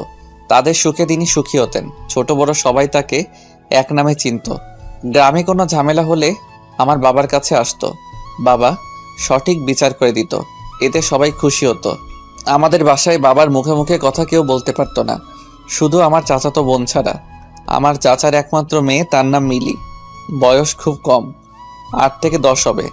বাবা মিলিকে খুব ভালোবাসতো, নিজের মেয়ের মতো আদর করে তাকে মা বলে ডাকতো। তাছাড়া সবাই বাবাকে খুব ভয় পেত। একদিন বাবার কানে খবর এলো পাশের গ্রামে নাকি ঠিকমতো পানি বিদ্যুৎ যায় না। আবার সরকার যেসব ভাতা দিত সেসবও নাকি তারা পেত না। তখন বাবা আমায় ডাকলেন। বাবা জানতেন আমি মারপিটে সবসময় এক্সপার্ট। বাবা, আপনি আমায় ডেকেছেন? হ্যাঁ, খবর পেলাম পাশের গ্রামে নাকি বিদ্যুৎ ঠিক মতো থাকছে না। গিয়ে একটু খবর নাও তো। শোনো, সেখানে গিয়ে আবার মারপিট করো না। ঠিক আছে বাবা। যাও। ওকে বাবা। আমি বাবার কাছ থেকে চলে আসলাম। আমার বন্ধু ছিল রাকিব, ছোটবেলার বন্ধু। তাকে সাথে করে নিয়ে রওনা হলাম। রাস্তায় যেতে যেতে অনেক মজা করলাম। গ্রামের পাশে এসে খুব তৃষ্ণা লাগলো। তখন দেখলাম সামনে একটা মেয়ে কলসিতে করে পানি নিয়ে যাচ্ছে। এই যে ম্যাডাম। মেয়েটা তাকিয়ে আবার হাঁটতে লাগলো। আমি আবার ডাকলাম। এবার মেয়েটা চোখ রাঙিয়ে থামলো। কাছে যেতেই, এই অসভ্য ছেলে, মেয়ে দেখলেই কি ডাকতে ইচ্ছে করে? ঘরে কি মা বোন নেই? কালকে আমার বান্ধবীকে নিয়ে মজা করছিস। আরে কি বলছো? আমি তো জানি জানি, এটাই তো বলবি যে আর কোনো দিন হবে না? তোরা তো দূরের কথা, আমায় দেখে বড় বড় গুন্ডা ভয় পায়। আমায় একটু পানি দিবেন? ভয়ে গলা শুকিয়ে গেছে, নে পানি খা। মেয়েটা পানি দিল, খেয়ে নিলাম। তারপর মেয়েটা চলে গেল। আমি তাকিয়ে থাকলাম। দেখতে ভালোই, তবে একটু ঝগড়াটে। তাছাড়া সব ঠিক আছে। আরে ছাড়ো না, হয়তো ভুল করে বলছে। তারপর আরও কিছু কথা বলতে বলতে গ্রামে প্রবেশ করলাম। গ্রামে আসতেই দেখি এক লোক কারেন্টের তারের সাথে আটকে গেছে। বাঁচার জন্য সে চিৎকার করতেছে, কিন্তু কেউ ভয়ে এগিয়ে যায় না। আমি দৌড়ে গেলাম কাছে আর দেখলাম মেইন লাইনের তারের সাথে আটকে আছে। আমি পাশ থেকে একটা বড় বাঁশ নিয়ে কারেন্টের ফিউজ বরাবর ছুঁড়ে মারলাম। সাথে সাথে ফিউজ পড়ে গেল আর লাইন যাওয়ার সঙ্গে সঙ্গে মানুষটা পাটিতে গলে পড়ে গেল। আমি ডাক্তারকে ডাকতে বললাম। ডাক্তার এসে বলল কিছুক্ষণ পর তার শরীর থেকে কারেন্ট যাবার পর তার গায়ে হাত দেওয়া যাবে। কিছুক্ষণের মধ্যে সবাই সেখানে জড়ো হয়ে গেল আর আমায় বলল এটা নাকি তাদের গ্রামে হয়েই থাকে। অনেক মানুষ নাকি মরছে, ঠিক মতো কারেন্ট থাকে না, তাই নাকি এসব তারও ঠিক নেই। আমি জানতে চাই এখানকার চেয়ারম্যানকে। তখন তারা নাম বলে সাদেক আহমেদ। তারা জানতে চাইল আমি কে। তখন আমার পরিচয় দিলাম। আমি ফরহাদ খানের একমাত্র ছেলে শাকিল খান। তারপর আমরা দুজন সোজা চেয়ারম্যানের বাসার দিকে রওনা হলাম। আর এখানে এদের মধ্যে ওই মেয়েটাও আসে। মেয়েটা তার বান্ধবীকে বলে, আজ এই ছেলেকে উচিত শিক্ষা দিয়েছি। তার বান্ধবী বলে, কেন? তখন মেয়েটা সব খুলে বলে। তখন তার বান্ধবী বলে, এটা কি করছিস? তুই জানিস ওকে? কে ওটা? ওটা পাশের গ্রামের ফারহাদ খানের একমাত্র ছেলে শাকিল খান।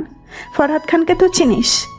তাতে কি, ও তোকে অপমান করেছে, তাই আমি। দূর পাগলি, এই ছেলেও না, এই ছেলে তো সবার উপকার করে, ওর জন্যই তো এই মানুষটা বাঁচলো। এই রে, আমি কি করছি এটা? ওকে ধরে সরি বলিস, নয়তো দেখিস কি হয়। হুম। এদিকে আমি আর রাকিব চেয়ারম্যানের বাসায় চলে গেলাম। চেয়ারম্যানের বাসায় যেতেই দেখলাম সাদেক আহমেদ বাসায় আছে। আমি তার সাথে কথা বলি, কিন্তু সে তার ক্ষমতার বড়াই দেখায়। আমার মাথায় একদম রাগ উঠে যায়। তখন আমি ওর সাথে রাগী কণ্ঠে কথা বলতে লাগলাম। আমি জানতে চাইলাম, এই গ্রামে এত কারেন্টের সমস্যা, সে চেয়ারম্যান হয়েও কেন কিছু করছে না? আর সবথেকে বড় কথা হলো, সে গরিবের অধিকার মেরে খায়, যা গুরুতর অন্যায়। আর এই অন্যায় শাস্তি তাকে পেতে হবে। এই কথা নিয়ে অনেক ঝামেলা হলো। সাদেক আহমেদ আমাকে মারার হুমকি দিল। রাগ করে উঠে সামনে থাকা টেবিলে লাথি মেরে চলে আসলাম। বাইরে আসতেই ফোনটা বেজে উঠল। তখন ফোন বের করে দেখি বাবার ফোন। আমি কল রিসিভ করে বাবাকে সব খুলে বললাম। বাবা কিছু বলল না। আমিও ফোন কেটে দিলাম। তারপর দুজনে মিলে গ্রামে ঘুরতে লাগলাম। তখন হঠাৎ সামনে দেখলাম সেই মেয়েটা। আমি দেখেও না দেখার ভান করে থাকলাম। তখন দূর থেকে মেয়েটা ডাকছে। আমি সাড়া দিলাম না। রাকিব ওর দিকে তাকালো। তখন তাকে থামতে বলল। রাকিব আমায় থামালো। মেয়েটা আমার কাছে আসলো। হাই, আমার নাম সাথী, চিনতে পারছেন? তোমায় কেমনে ভুলি? আসলে আমি ভুল করে আপনাকে বকা দিছি। আমি জেনে শুনে কিছু করি নাই, তার জন্য সরি, মাফ করে দিয়েন। হুম। আপনি কি এই গ্রামে নতুন? হ্যাঁ, আমি শহর থেকে পড়াশোনা শেষ করে গ্রামে আসছি। ও, তাহলে চলেন, আপনাকে আমি গ্রামটা ঘুরে দেখাই। দেখালে তো সমস্যা নেই। তারপর সাথী, আমি আর রাকিব গ্রামে ঘুরতে বের হলাম। সারাদিন সাথীর সাথে ঘুরলাম। মেয়েটার কথাবার্তা, আচার আচরণ আমার খুব ভালো লাগলো। দেখতে দেখতে সারা দিন কেটে গেল। আজকের দিনটা আমার খুব সুন্দর কাটলো। রাতের বেলা ঘুমাতে গিয়ে আর ঘুমাতে পারি না, শুধু মেয়েটার কথা মনে হচ্ছে। কত সুন্দর মেয়েটা! সে যদি আমার মনের মানুষ হয় তাহলে কতই না সুন্দর হয়। খাট থেকে উঠে বাইরে আসলাম। বাইরে এসে দেখি আম্মু, চাচি আর দাদি বাইরে বসে আছে। আমায় দেখে দাদি জিজ্ঞেস করলো, কি হয়েছে? আমি কিছু না বলে দাদির কোলে মাথা দিয়ে শুয়ে পড়লাম। পরের দিন আবার সেই গ্রামে চলে গেলাম আর সাথীর সাথে দেখা করলাম, কথা বললাম। আস্তে আস্তে আমাদের সম্পর্ক মজবুত হতে লাগলো। একদিন হঠাৎ করে সব উলটপালট হয়ে গেল। আমি সেদিন সকালে উঠে সাথীর কাছে যাচ্ছিলাম। তখন রাস্তায় সাদেক আহমেদের লোকেরা আমায় আক্রমণ করে। আমি তাদের সাথে মারামারি করছিলাম। ঠিক এমন সময় সাদেক আহমেদ পিছন থেকে এসে আমার মাথায় জোরে আঘাত করে। আমি মাথা ধরে মাটিতে পড়ে গেলাম। এদিকে আমার এমন ঘটনা গ্রামের এক লোক দেখতে পেয়ে আমার বাবার কাছে ফোন করে। খবর পেয়ে আমার বাবা লোকজন নিয়ে চলে আসে। আর বাবা আসার আগেই আমি অজ্ঞান হয়ে যাই। জ্ঞান ফেরার পর দেখি আমি হাসপাতালে আছি। দুদিন পর আমায় বাসায় নিয়ে আসে। এরই মধ্যে বাবা চারদিকে লোক ছড়িয়ে দিয়ে সাদেক আহমেদকে খুঁজে বের করে নিয়ে আসে আর গ্রামের সবার সামনে তাকে শাস্তি দেয়। সাদেক আহমেদ এমন শাস্তি পেয়ে খুব রেগে যায় আর তার মাঝে প্রতিশোধের আগুন জ্বলে ওঠে, যেটা আমরা কেউ জানতাম না। আমরা ভাবি হয়তো সে ভালো হয়ে যাবে, তাই আবার আগের মতো সবাই হাসি খুশি হয়ে চলতে লাগে। আমার মাথায় আঘাত লাগার কারণে কিছুদিন রেস্টে থাকতে বলে। সাথী আমায় না দেখে আর থাকতে পারছিল না, তাই সে আমার বাসায় চলে আসে চাকরের কথা বলে। কিন্তু রাকিব চিনে ফেলে। সাথী সোজা আমার কাছে আসে। তখন আমি ঘুমিয়েছিলাম। কপালে কিছু একটা স্পর্শ পেয়ে ঘুম ছুটে গেল। তাকিয়ে দেখি সাথী দাঁড়িয়ে আছে। সঙ্গে সঙ্গে আমার মুখ ধরে নিল। সব কিছু বুঝে ওঠার পর আমার মুখ ছাড়ল। সাথী, তুমি? তোমার কথা শোনার পর থেকে আমি আর থাকতে পারছিলাম না। আব্বু আম্মু আসতে দেয় নাই, তাই আমি খাওয়া ছেড়ে দেই। কি করে খেতাম বলো? তুমি কেমন আছো, খাচ্ছ কি না? আরে পাগলি, আমার কিচ্ছু হয় নাই। আমার এমন অবস্থা দেখে আব্বু আম্মু আমায় আর আটকায় নাই। বাবা কিছু বলে নাই? আমি চাকরানির পরিচয় দিয়ে আসছি। সর্বনাশ, আমার বাবা এতটাও বোকা নয়। তোমার ব্যাপারে সমস্ত খোঁজ নিয়ে তারপর তোমায় ধরবে। আমি বলে শেষ করতেই দরজায় বাবার কথার আওয়াজ আসলো। আজকে আমার বাসায় একটা কাজের মেয়ে আসছে, জানি না কি কাজ করতে আসছে। তাকিয়ে দেখি বাড়ির সবাই বাবার সাথে সাথে আমার ঘরে চলে আসলো। আমি তো শেষ। সাথী লজ্জা আর ভয় একসাথে পেয়ে গেছে। কি করবে ভেবে না পেয়ে লাফিয়ে গিয়ে বাবার পা ধরতে লাগলো। তখন বাবা তাকে ধরে নিল। আরে মা, কি করছো? আঙ্কেল, আমার ভুল হয়ে গেছে। আচ্ছা, এটা বলো, এই রুগীটা তোমার কে? না মানে এই রুগীর জন্য তো তুমি 7 সমুদ্র পাড়ি দিছো। আসলে বাবা, তুমি চুপ করো। আঙ্কেল, আমি শাকিলকে খুব ভালোবাসি। এই কথা বলে সাথী কেঁদে দিল। বাবা নিজ হাতে সাথীর চোখের পানি মুছে দিল। আরে মা, কাঁদছো কেন? তুমি তো কোনো পাপ করো নাই। তাছাড়া এই বাদরকে শায়েস্তা করার জন্য তোমার মতো একজনকে খুব আমি খুঁজেছিলাম, কিন্তু তুমি আমার কাজ তো নিজেই করে দিয়েছো। এখন চুপ করে আছো। আরে মা, আমি কথা দিলাম তুমি আমার ছেলের বউ হবা। এই কথা শুনে সবাই খুশি হলো। আর বাবা সাথীকে এখানেই থাকতে বলল, যা আমার জন্য খুব ভালো হলো। এভাবে কয়দিন কেটে গেল, কিন্তু বিপদ আমাদেরকে ছাড়লো না। শহর থেকে বাবার বন্ধু গ্রামে ঘুরতে যায়, আর সে বাবার খুব ভালো বন্ধু ছিল। তার নাম মুন্না ছিল। বাবা তাকে খুব ভালোবাসতো। বাবা আর তার বন্ধু মিলে সবসময় আনন্দে থাকতো। একদিন আমরা সবাই মিলে ঘুরতে বের হলাম, আর সেই সুযোগেই সাদেক আবার হামলা করে। এবার দল ভারী ছিল না। আমি তাদের সাথে মারামারি করছিলাম। তখন পিছনে তাকিয়ে দেখি বাবার বন্ধু চাকু বের করে বাবার পেট দিয়ে চালিয়ে দিল। আমি বাবা বলে জোরে চিৎকার করলাম, কিন্তু ততক্ষণে সাদেকের লোকেরা আমায় ধরে নেয়। এরপর বাবার বন্ধু আমার মায়ের পেটে ছুরি মারে। আস্তে আস্তে আমার চোখের সামনে সবাইকে মেরে ফেলে, এমনকি তারা ছোট্ট রিমাকেও ছাড়ে নাই। বাবা পেটে হাত দিয়ে তাদের সাথে মারপিট করছিল, তখন পিছন থেকে সাদেক আমার পাশ দিয়ে ছুরি চালিয়ে দেয়। আমি আর থামতে না পেরে মাটিতে পড়ে যাই। ওরা যখন আমার বাবা মাকে মারতেছিল, তখন সাথী মাটিতে গড়তে গড়তে এসে আমায় ডাকে, কিন্তু আমার জ্ঞান তখন ফিরে না। নাকে হাত দিয়ে দেখি শ্বাস চলছে, তাই তার ওড়না দিয়ে আমার ক্ষত জায়গায় বেঁধে দিয়ে পাশে নদীতে নৌকায় করে ভাসিয়ে দেয়। সাদেক আর বাবার বন্ধু নিমেষেই আমার পরিবারকে শেষ করে দেয়। রাস্তার উপর সবার লাশ পড়ে থাকে। লোকজন জানাজানি হওয়ার পর সবাই মিলে আমার পরিবারকে মাটি দেয়, আর সেদিন থেকে সেই গ্রামটা কবরস্থান হয়ে যায়। সাদেক রাজ করতে লাগে। যাই তার বিরুদ্ধে কথা বলে তাকেই সে মেরে ফেলে। এদিকে বাবার বন্ধু মুন্না বাবার সমস্ত সম্পত্তির সকল দলিল বের করে, আর সেগুলো শহরে এসে বিক্রি করে। সে বিশাল সম্পত্তির মালিক হয়ে যায়। নিজের নাম বদলে মুন্না থেকে মামুন চৌধুরী রাখে বর্তমান। তার মানে আমার বাবা। হ্যাঁ, তোমার বাবা আমার পরিবারের সাথে বেইমানি করছে, বিশ্বাসঘাতকতা করছে। তাকে বাবা বলতেও আমার ঘৃণা হচ্ছে। তারপর আমি এক জেলের বাড়িতে উঠি। জেলেরা আমায় দেখতে পেয়ে বাসায় নিয়ে আসে, আর ডাক্তার ডেকে আমার চিকিৎসা করে। আস্তে আস্তে ভালো হয়ে উঠি। তখন আমি মনে মনে প্রতিজ্ঞা করি আমি এর প্রতিশোধ নিবই।